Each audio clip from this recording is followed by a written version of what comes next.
Dahil po sa patuloy na taas presyo sa mga produktong petrolyo, nangangamba ang mga trucker na posibleng magtaas singil na rin sila sa kanilang serbisyo. Makakapanayan po natin si Confederation of Truckers Association of the Philippines, Inc., President Maria Zapata. Magandang umaga at welcome po sa Balitang Hali, ma'am. Ms. Connie, magandang umaga. Opo. Sa inyo, lahat ng taga-subaybay. Eto nga ho, makikibalita ho kami kung gaano katindi yung effect ng patuloy po na taas presyo sa mga produktong petrolyo sa inyo pong hanay. Nako, Ms. Connie, napakalaki nito dahil yung 50% ng aming operation cost ay diesel.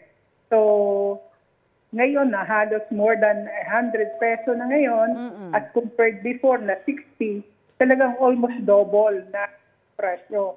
So, mapipilitan kaming humingi ng consideration sa aming mga kliyente para ma-recover namin yung cost of fuel. Oho. At ano ho ang nagiging sistema ninyo doon po sa mga pinagde-deliveran niyo po ng mga produkto?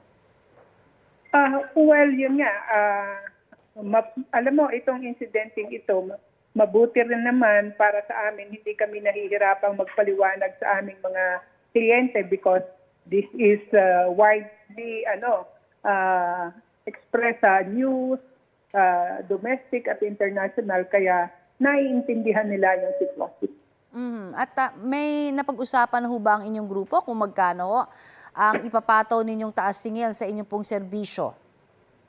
Noong last week na ang ating rate is 90 peso per liter, agree kami na we will be requesting a 30% increase on the current rate that we were having before. No? Apo. Pero ngayon, nagdagdag na naman tayo ng 10 pisong mahigit.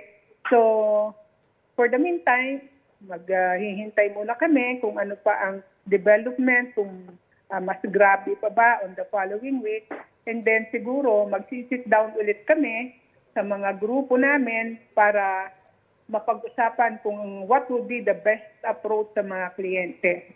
I see. At ano ho yung mga produkto ba na direkta hong apektado nito po? Alam mo, Ms. Connie, nakakatakot nga ito dahil kung madidelay ang arrival ng lahat ng kargamento, nakakatakot dito yung food, yung pagkain. Sa mga bata, siyempre, nandun yung pandede. Yun namang medicine para sa mga senior citizen na kagaya namin na may mga maintenance na. So, tapos yung raw mat sa mga pabrika. Pag yan yung mga na-delay at nagkaroon ng pagbagal ng dating, so maapektuhan ang production sa planta. So, it will cause an artificial displacement again ng mga tao at ng mga trabahador.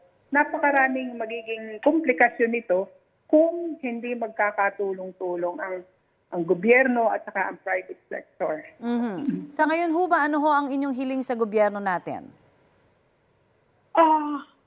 Well, kami kasi, never kaming kasali sa mga patulong ng gobyerno. Never. As I remember, wala pa kaming natanggap ever since. So, alam mo naman, mas magagaling sila, mga economists sila kung sinasabi nila na they are requesting na maalis yung mga taxes on the fuel, but of course, affected naman ang government collection. So, kami, umaasa na lang doon sa mayroon kaming mga pwedeng matipid sa operation namin na inilahad namin sa kanila dati at continuing na inilahad namin sa kanila, sana ma-address nila yon. At kung sakaling ma-address yon, ay kahit 5,000 bawat biyahe, makakatipid kami. Okay. Yung sa excise tax po, makakatulong din ho ba yan sa inyo? Yes, kasi kung bababa ang presyo ng fuel, doon lang kami makikinabang. Okay. Pero on other things, wala na. Okay. Marami pong salamat sa inyo pong ibinigay sa aming oras, ma'am. Thank you.